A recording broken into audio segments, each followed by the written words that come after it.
आदरणीय माणिकराव ढमाले साहेब यांचं आज ते क्लास 1 अधिकारी म्हणून त्यांची मंत्रालयामध्ये नेमणूक झाली आणि त्यांच्या सत्काराच्या निमित्तानं आपण सगळेजण मंडळी या ठिकाणी उपस्थित झालेला.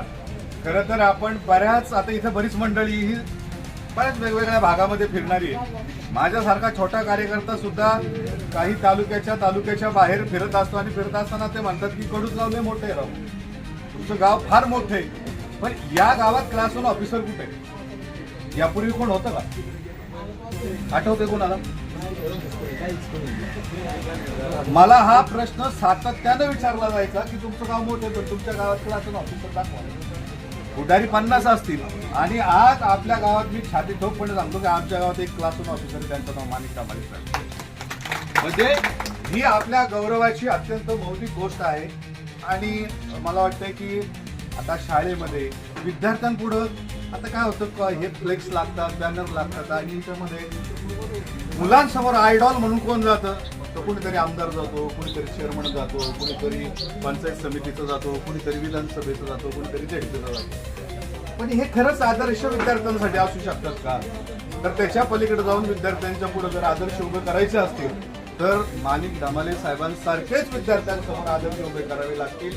तेव्हा गावामध्ये क्लास 1, क्लास 2 असे चांगले दर्जाचे अधिकारी तयार होतील. इकडं सगळं स्टेटस असतं आमदार खासदारांचं, पण मंत्रालयात गेल्यावर त्यांना कुठं बसावं लागतं, वाट कुणाची बघावी लागते, सचिव त्यांना काय सांगतात. शेवटी आमदार खासदारांपेक्षा मंत्रालयातला सचिव आणि त्या ठिकाणी असणारे क्लास 1 अधिकारी हेच महाराष्ट्र घडवण्याचं काम करत असतात, तेच फंडाचं निधीचं वितरण करत असतात.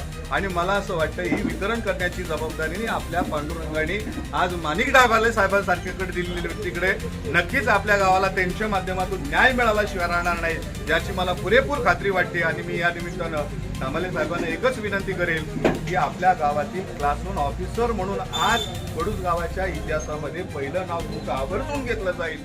परंतु याच नावाच्या पलीकडे अजूनही मोठं नाव व्हायला हवं की यावा गावाला घडवण्याचं काम राजकारणाच्या पलीकडे जाऊन, समाजकारणाच्या पलीकडे जाऊन एक सार्वभौम पद्धतीनं गावाला उभं करण्याचं काम ढमाले साहेबांनी हातात घेतलं. आणि नक्की गाव एकोप्यानं एकत्र आला आणि उभा राहिला.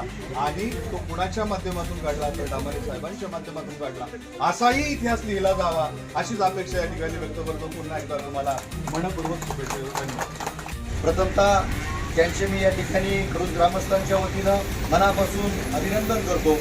एकोप्याने पाहतो. निश्चित हा आमच्यासारख्या कार्यकर्त्यांना, आमच्यासारख्या समाज जीवनात काम करणाऱ्या व्यक्तींना एक वेगळ्या प्रकारचा आदर्श आहे की नेहमी त्या लोकांकडे पाहत आलोय.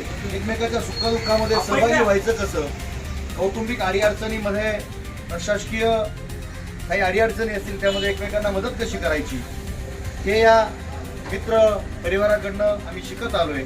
आणि निश्चित यांचे जे काही गुण आहेत ते आम्ही अंगीकारण्याचा प्रयत्न या ठिकाणी करतोय. माणिकराव ढमाले कडूस गावामध्ये, ढमाले परिवारामध्ये माणिकरावांचा जन्म झाला. आपले वडील विठ्ठलनाना असतील, ते स्वतः त्या ठिकाणी ST परिवहन महामंडळामध्ये कार्यरत होते. उच्च प्रकारची सेवा त्या ठिकाणी समर्पित केली. आणि ही सेवा समर्पित करत असताना एक स्पर्धा परीक्षेची आवड असल्यामुळं माणिक भाऊंनी त्या ठिकाणी MPSC क्रॅक केली. आणि MPSC क्रॅक केल्यानंतर त्या ठिकाणी महाराष्ट्र राज्याच्या मंत्रालयामध्ये प्रथमतः त्यांनी कक्ष अधिकारी म्हणून काम केलं. आणि निश्चित त्या ठिकाणी महसूल विभाग असेल, पर्यावरण विभाग असेल आणि अनेक प्रकारचे जे शासनाचे विभाग असतील त्या प्रत्येक विभागामध्ये मग सर्वसामान्यांना, गोरगरिबांना, दीनदलितांना आणि ज्यांची खऱ्या अर्थानं अडचण त्या ठिकाणी होती अशा प्रत्येकाला त्या ठिकाणी न्याय देण्याचं काम माणिक भाऊंनी संपूर्ण आयुष्यामध्ये त्या ठिकाणी केलं. आणि फक्त आपली प्रशासकीय सेवा पार पाडायची एवढाच उद्देश न ठेवता कुठल्याही प्रकारच्या मित्रगणाचा कार्यक्रम असू द्या, माणिक भाऊ त्या ठिकाणी येतात. मी अनेक वेळा, कारण की माणिक भाऊ आणि आमचे मेवणे उपेंद्र शहा हे वर्गमित्र आहेत. शिक्षण घेत असताना त्यांनी खऱ्या अर्थानं आमच्या मित्रांना घडवण्याचं काम केलं. आणि ठरल्याप्रमाणे एक क्षणात आमचे राष्ट्रवादीचे ज्येष्ठ नेते बाळूसाहेब तात्या असेल, दायबर साहेब असतील, धन साहेब असतील, सरपंच नंदगौरव शेठ, संजू शेठ असतील, अली शेठ असतील, सुनील जाधव साहेब असतील, बांगरे साहेब असतील, सगळी मंडळी अगदी 1 तास झालं जवळजवळ साहेब थांबून राहील. ते म्हणजे बॅचच्या वतीने तुमचं तात्या म्हणजे होतच असतं, पण ग्रामस्थांना पण त्याच्यात सक्रिय करा. तर मी सगळ्यांचे मनापासून आल्याबद्दल आमच्या सगळ्यांच्या वतीनं धन्यवाद देतो. वाडा मुंबईला जात असताना आम्ही धुम्रपान करायचं आणि त्यांच्या शेजारी आम्हाला जागा मिळायची. वाडा मुंबई कायम त्यांना असायची. पुढ्या संधीचं सोनं तुम्ही करून दाखवलं त्याबद्दल पहिला तुम्हाला धन्यवाद.